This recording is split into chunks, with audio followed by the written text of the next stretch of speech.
উসুকাৰ দেনগাঁও আঞ্চলিক সমিতি গঠন।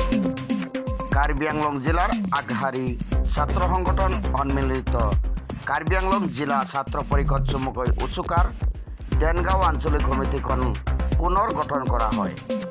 পূৰ্বৰ সমিতিখন কিছু হাল সলনি কৰি আজি পুনৰ নতুনকৈ আঞ্চলিক সমিতিখন গঠন কৰা হয়।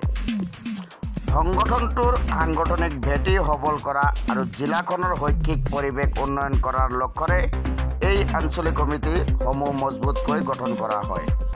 এই কাৰ্যসূচীত সংগঠনটোৰ কেন্দ্ৰীয় সভাপতি বিভীষণ তেৰণ আৰু সম্পাদক জিন্তু হাজৰিকা উপস্থিত থাকি সুপৰামৰ্শ আগবঢ়ায়।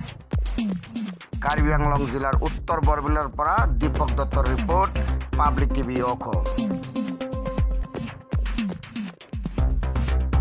কাৰ্বি আংলং জিলা ছাত্ৰ পৰিষদ চমুকৈ উচুকা সংগঠনৰ ভিত্তি সবল আৰু শক্তিশালী কৰাৰ উদ্দেশ্যৰে আজি আমি দেনগাঁৱত সন্মিলিত কাৰ্বি আংলং জিলা ছাত্ৰ পৰিষদ চমুকৈ উচুকা দেনগাঁও আঞ্চলিক সমিতি পুনৰ গঠন বা সাল সলনি কৰা হৈছে। সভাত বিস্তৰ আলোচনা অন্তত চাওলং তেৰাং সভাপতি আৰু জুনাৰচন তিমুকক সম্পাদক হিচাপে লৈ শক্তিশালী ৰূপে উচুকা দেনগাঁও আঞ্চলিক সমিতি গঠন কৰাইছে। আৰু সভাত আগন্তুক দিনবোৰৰ কাৰ্বি আংলঙৰ যিটো শৈক্ষিক সমস্যাৰ পৰা আমি নিৰ্বিচ্ছিন্নভাৱে আপোচবিহীনভাৱে আমি সংগ্ৰাম চলাই যোৱাৰ কাৰণে আজি সভাত সিদ্ধান্ত গ্ৰহণ কৰিছে। আৰু সাম্প্ৰতিক সময়ত কাৰ্বি আংলং আৰু পশ্চিম কাৰ্বি আংলঙৰ যিটো প্ৰাথমিক আৰু উচ্চতৰ মাধ্যমিক পৰ্যায়ৰ যিটো শিক্ষকৰ নাটনি আৰু ভেঞ্চাৰ স্কুল আৰু কলেজ শিক্ষক তেখেতসকলে যিটো মাহে দৰমহা বা মাননি পাই যিটো তেখেতসকলক বঞ্চিত কৰা, এই সম্পৰ্কে আমি ক'ব বিচাৰিছোঁ যে অতি শীঘ্ৰে যিটো কাৰ্বি আংলং আৰু পশ্চিম কাৰ্বি আংলং যিটো শিক্ষকৰ নাটনি যে কাৰ্বি আংলং অট'নমাছ কাউন্সিলৰ কৰ্তৃপক্ষ অতি শীঘ্ৰে শিক্ষকৰ নাটনিটো পূৰণ কৰিব লাগে। আৰু দ্বিতীয় কথাটো হৈছে যে যিটো ভেঞ্চাৰ স্কুল আৰু কলেজ শিক্ষক তেখেতে যিটো মাহে দৰমহা পাই বঞ্চিত হৈছে, অতি শীঘ্ৰে কাৰ্বি আংলং অট'নমাছ কাউন্সিল তেখেতসকলক দৰমহা বা মাননি দিবৰ কাৰণে আমি আহ্বান জনাইছোঁ। আৰু সাম্প্ৰতিক সময়ত কেন্দ্ৰীয় চৰকাৰে অসমৰ যিটো নাগৰিকত্ব সংশোধনী বিধায় বা CAA যিটো আইন বলবৎ কৰাইছে, এই আইন বলবৎ হোৱাৰ পিছত ইয়াত বসবাস কৰা খিলঞ্জীয়া জাতি জনগোষ্ঠী তেখেতসকলক